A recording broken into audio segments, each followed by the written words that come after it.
நீ இந்த வீடியோவை இப்போது ஸ்கிப் செய்துவிட்டு போகலாம். தாராளமாக போ. ஆனால் ஒரு நிமிடம் சிந்தித்துப் பார்.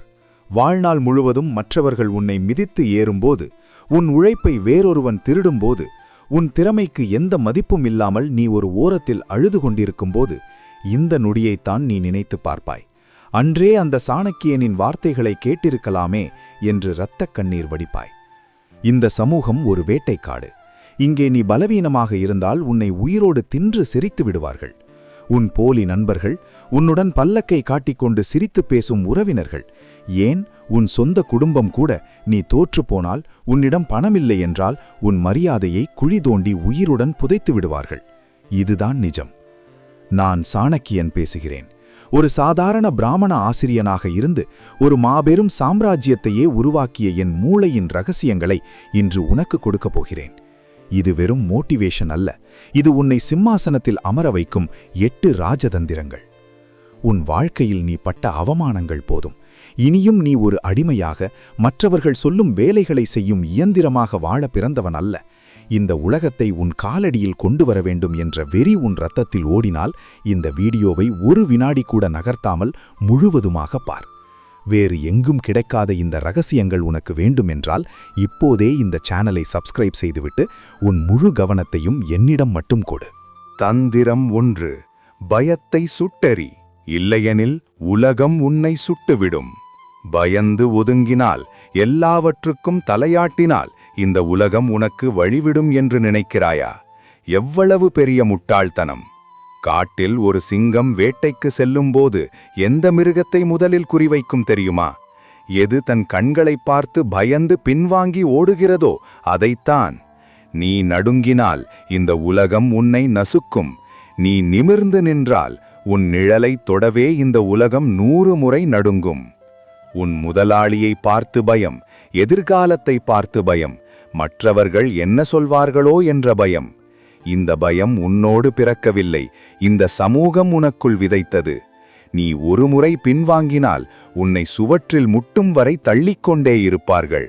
என் அர்த்த சாஸ்திரம் சொல்கிறது, தூங்கும் சிங்கம் கூட சீந்தப்பட்டால் எதிரியை சிதறடிக்கும். ஒரு சிங்கம் வயதானாலும் அதன் கர்ஜனை குறைவதில்லை. உன் பயத்தை இன்று சுட்டெறி. உன்னை யார் அச்சுறுத்துகிறார்களோ அவர்களின் கண்களை நேராகப் பார். நீ யாரும் சளைத்தவனில்லை என்பதை உன் கண்களில் எரியும் நெருப்பில் காட்டு. தந்திரம் 2. உன் பலவீனத்தை உலகத்திடம் விற்காதே. அனுதாபம் ஒரு விஷம். உன் வாழ்க்கையின் மிகப்பெரிய பிழை எது தெரியுமா? உன் கஷ்டத்தை, உன் பணமின்மையை, உன் குடும்ப பிரச்சனையை, உன் கண்ணீரை மற்றவர்களிடம் கூவி விற்பதுதான். எனக்கு யாரும் உதவவில்லை, என் விதி இவ்வளவுதான் என்று நீ புலம்புவதை கேட்டு இந்த உலகம் உனக்கு உதவி செய்யும் என்று நினைக்கிறாயா? இல்லை, இந்த உலகம் உன் கண்ணீருக்கு ஒருபோதும் கைக்குட்டை கொடுக்காது. மாறாக உன்னிடம் இருக்கும் அந்த பலவீனத்தை ஒரு டைரியில் குறித்து வைத்துக்கொண்டு சரியான நேரத்தில் உன்னை கழுத்தறுக்க காத்திருக்கும். 90% மக்கள் உன் கஷ்டத்தை கேட்டு மனதுக்குள் ரசிக்கிறார்கள், சிரிக்கிறார்கள். மீதி 10% மக்கள் அந்த பலவீனத்தை வைத்து உன்னை எப்படி அழிக்கலாம் என திட்டமிடுகிறார்கள். உனக்கு ஆறுதல் சொல்வது போல் தோளில் கை போடும் நண்பன்தான் நாளை உன்னை அதே தோளில் மிதித்து மேலே ஏறுவான். புத்திசாலி தன் வலியை மனதுக்குள் புதைப்பான். அனுதாபம் என்ற பிச்சையை யாரிடமும் கேட்க மாட்டான். தன் வெற்றியின் மூலம் உலகிற்கு பதில் சொல்வான். உள்ளே நீ சுக்கு நூறாக உடைந்திருந்தாலும் வெளியே நீ ஒரு இரும்பு மனிதன் என்பதை மட்டுமே இந்த உலகிற்கு காட்டு. தந்திரம் 3. உன் ரகசியங்கள் உனக்கே எதிரியாகும். நான் எல்லாரிடமும் ஓப்பனாக இருக்கிறேன், என் மனதில் படுவதை அப்படியே சொல்லிவிடுவேன் என்று சொல்லிக்கொண்டு திரியும் முட்டாள் நீதானா? பிறந்ததிலிருந்து யாரும் உனக்கு நிரந்தர நண்பனும் இல்லை, எதிரியும் இல்லை. இன்று உன் தோள் மீது கை போட்டு உன் எதிர்கால திட்டங்களை கேட்கும் அதே நெருங்கிய நண்பன் நாளை ஒரு சின்ன சண்டையில் உன் எதிரியாக மாறும்போது நீ கொடுத்த அதே வார்த்தைகளை உனக்கெதிராகவே ஆயுதமாக பயன்படுத்துவான். உன் பலவீனம் என்னவென்று அவனுக்கு தெரியும், அதை வைத்தே உன்னை அழிப்பான். நந்தவம்ச மன்னனால் நான் அவமானப்படுத்தப்பட்டபோது உன்னை அழிக்கப் போகிறேன் என்று நான் என் திட்டங்களை யாரிடமும் சொல்லவில்லை. அமைதியாக என் காயங்களுக்கு மருந்து தடவினேன். சந்திரகுப்தனை உருவாக்கினேன். சரியான நேரத்தில் அவன் வம்சத்தையே வேரோடு அழித்தேன். உன் பலம், உன் பலவீனம், உன் அடுத்த கட்ட நகர்வு, உன் பேங்க் பேலன்ஸ் எதுவுமே உன் மனைவியை தவிர வேறு யாருக்கும் தெரியக்கூடாது. உன் ரகசியங்களை நண்பர்களிடம் அல்லது உறவினர்களிடம் சொல்லி அதனால் நீயும் அவமானப்பட்டு முதுகில் குத்து வாங்கியிருந்தால் இப்போதே கமெண்டில் ஆம் எஸ் என்று பதிவிடு. இன்றுடன் அந்த முட்டாள்தனத்தை நீ நிறுத்திவிட்டாய் என்பதை நான் தெரிந்து கொள்கிறேன். தந்திரம் 4. போலி வேஷத்தை கலை, நிஜ அதிகாரத்தை காட்டு. இன்று இந்த உலகத்தை பார்க்கிறேன், எனக்கு சிரிப்புதான் வருகிறது. விலையுயர்ந்த பிராண்டட் உடைகள், கடனில் வாங்கிய கார், இன்ஸ்டாகிராமில் போலி வாழ்க்கை, இவை உனக்கு மரியாதையை தேடித்தரும் என்று நினைத்தால் உன்னை விட ஒரு பெரிய முட்டாள் இந்த உலகத்திலேயே இல்லை. கடன் வாங்கி கட்டியிருக்கும் கடிகாரம் உனக்கு நேரத்தை மட்டுமே காட்டும், அதிகாரத்தை அல்ல. பில் கேட்ஸையோ ரத்தன் டாட்டாவையோ பார், ஒரு சாதாரண மனிதனைப் போலதான் உடை அணிவார்கள். ஏனென்றால் அவர்களது அதிகாரம் அவர்கள் கட்டியிருக்கும் வாட்சிலோ போட்டிருக்கும் சட்டையிலோ இல்லை, அவர்கள் மூளையில் இருக்கிறது. தங்கத்தால் செய்யப்பட்ட வாள் போர்க்களத்தில் உடைந்துவிடும், ஆனால் நெருப்பில் காய்ச்சிய இரும்பு வாள் மட்டுமே எதிரியின் தலையை கொய்யும். இன்று உன் ஆடம்பர பொருட்கள் அனைத்தும் பறிக்கப்பட்டால் இந்த உலகம் உன்னை மதிக்குமா? யோசி. உண்மையான கெத்து என்பது நீ வாயை துறக்கும் முன் உன் பார்வையில், உன் நிமிர்வில், உன் அறிவில் வெளிப்பட வேண்டும். போலி வேஷத்தை கிழித்தெறி. தந்திரம் 5. எல்லோரையும் திருப்திப்படுத்த நீ ஒன்றும் கடவுள் இல்லை. எல்லோரும் என்னை நல்லவன் என்று சொல்ல வேண்டும், யார் மனதும் புண்படக்கூடாது. இந்த எண்ணம் உனக்குள் இருந்தால் நீ உன் வாழ்க்கையை வாழவில்லை, மற்றவர்களுக்கு ஒரு கூலி இல்லாத அடிமையாக வாழ்ந்து கொண்டிருக்கிறாய் என்று அர்த்தம். எல்லோருக்கும் சரி என்று சொல்லும் ஒருவன் தனக்குத்தானே துரோகம் செய்து கொள்கிறான். மகாபாரதத்தில் அர்ஜுனன் எல்லோரையும் திருப்திப்படுத்த நினைத்திருந்தால், தன் சொந்த உறவுகள் அழக்கூடாது என்று நினைத்திருந்தால் தர்மம் செத்திருக்கும். நீ எவ்வளவு வளைந்து கொடுக்கிறாயோ அவ்வளவு தூரம் உன் மீது ஏறி சவாரி செய்வார்கள். யார் மனதையும் நோகடிக்க கூடாது என்று நீ தியாகம் செய்தாயே, அதே மனிதர்கள் ஒரு நாள் உன்னை ஒரு கறிவேப்பிலையைப் போல தூக்கி எறிந்துவிட்டு செல்வார்கள். உன்னை நிராகரிக்க பழகு, இல்லை என்று முகத்திற்கு நேராக சொல்ல பழகு. உன்னை வெறுப்பவர்கள் வெறுக்கட்டும், உன் இலக்கிற்கு மட்டுமே நீ விசுவாசியாக இரு. தந்திரம் 6. உன் சிம்மாசனம் உன் கையில் மட்டுமே. மரியாதை என்பது பிச்சை கேட்டு பெறுவதல்ல, தகுதியால், வெற்றியால் தட்டி பறிப்பது. நான் எல்லார் வேலைகளையும் இழுத்து போட்டு செய்கிறேன், ஆனாலும் எனக்கு அவர்கள் மரியாதை தரவில்லை என்று புலம்புகிறாயே, உனக்கு நீயே முதலில் மரியாதை தருகிறாயா?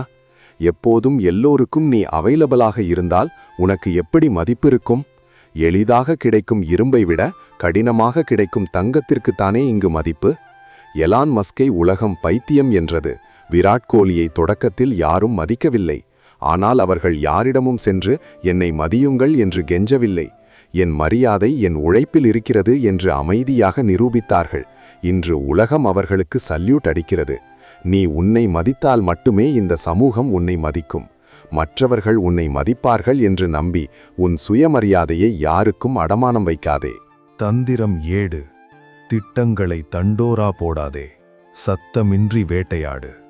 நான் பெரிய பிசினஸ் ஆரம்பிக்கப் போகிறேன், நான் கலெக்டராகப் போகிறேன் என்று ஊரெல்லாம் சொல்லிக்கொண்டு திரியாதே.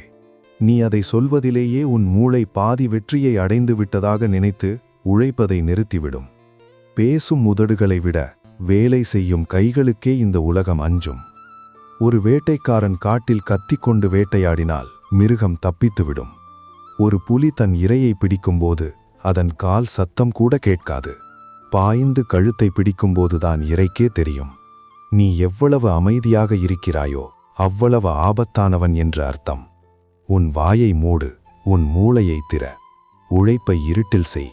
உன் வெற்றி இந்த உலகத்தின் காதுகளை கிழிக்கும் வெளிச்சமாக மாறட்டும். தந்திரம் 8. விஷப்பாம்புகளை வெட்டி எறி, தனிமையை கொண்டாடு. உன்னை சுற்றி 10 பேர் எப்போதும் இருக்கிறார்கள் என்று பெருமைப்படாதே. அந்த 10 பேரும் எப்பேற்பட்டவர்கள்? உன் கனவை கேலி செய்பவர்கள்.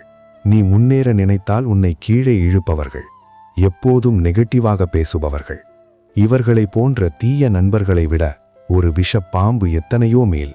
பாம்பு நீ மிதித்தால் மட்டுமே கொத்தும், ஆனால் போலி நண்பன் ஒவ்வொரு நொடியும் உன் சக்தியை உறிஞ்சி உன்னை கொஞ்சம் கொஞ்சமாக கொல்வான். உன்னை டீமோட்டிவேட் செய்யும் உறவுகள், உன்னை பயன்படுத்திக் கொள்ளும் நண்பர்களை எந்த இரக்கமும் இன்றி உன் வாழ்க்கையிலிருந்து இன்றே வெட்டியெறி. ஐயோ அவர்கள் கோபித்துக் கொள்வார்களே என்று பார்க்காதே. கூட்டத்தோடு நிற்பவன் செம்மறியாடு, தனிமையில் தன் இலக்கிற்காக உழைப்பவன் சிங்கம். தனிமையை கொண்டாடு, அது உன்னை மாவீரனாக செதுக்கும் ஒரு பட்டறை. என் மாவீரனே, இந்த 8 ராஜதந்திரங்களும் இப்போது உன் கையில். என் வேலையை நான் முடித்துவிட்டேன்.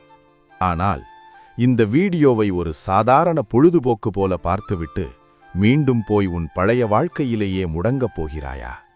அல்லது இந்த சாணக்கியனின் ரகசியங்களை உன் இரத்தத்தில் கலந்து நாளை காலை ஒரு புதிய மனிதனாக இந்த உலகை ஆளும் ஒரு ராஜாவாக எழப்போகிறாயா? முடிவு உன் கையில். இந்த வார்த்தைகள் உன் நெஞ்சில் ஒரு நெருப்பை மூட்டியிருந்தால், உன் தூக்கத்தை கலைத்திருந்தால், இப்போதே இந்த வீடியோவை ஒரு அடிமையாக இல்லாமல் ராஜாவாக லைக் செய். உன்னை சுற்றியுள்ள உறங்கும் சிங்கங்களுக்கு, உன் நண்பர்களுக்கு இதை இப்போதே ஷேர் செய்து அவர்களை தட்டி எழுப்பு. இனியும் நீ யாருக்கும் அடிமையாக இருக்கக்கூடாது. இந்த உலகை நீ ஆள வேண்டுமென்றால் தயங்காமல் இந்த சேனலை சப்ஸ்கிரைப் செய். ஏனென்றால் உலகை வெல்லும் தந்திரங்கள் வேறெங்கும் கிடைக்காது, இங்கே மட்டுமே கற்பிக்கப்படும். உங்களில் எத்தனை பேர் இன்று முதல் இந்த 8 கொள்கைகளை நெஞ்சில் ஏந்தி சிம்மாசனத்தில் அமரப்போகிறீர்கள்? உங்களுக்கு அந்த தைரியம் இருந்தால், இந்த உலகத்தை வெல்லும் வெறி இருந்தால், கமெண்டில் நான் வெல்வேன் என்று ஒரு கர்ஜனையுடன் பதிவு செய்யுங்கள். எத்தனை சிங்கங்கள் இங்கே எனக்கு பின்னால் அணிவகுத்து நிற்கின்றன என்று நான் பார்க்கிறேன். மீண்டும் சந்திப்போம். அதுவரை வீழ்ந்தால் விதையாக விழு, எழுந்தால் விருட்சமாக எழு. இது சாணக்கியனின் சபதம்.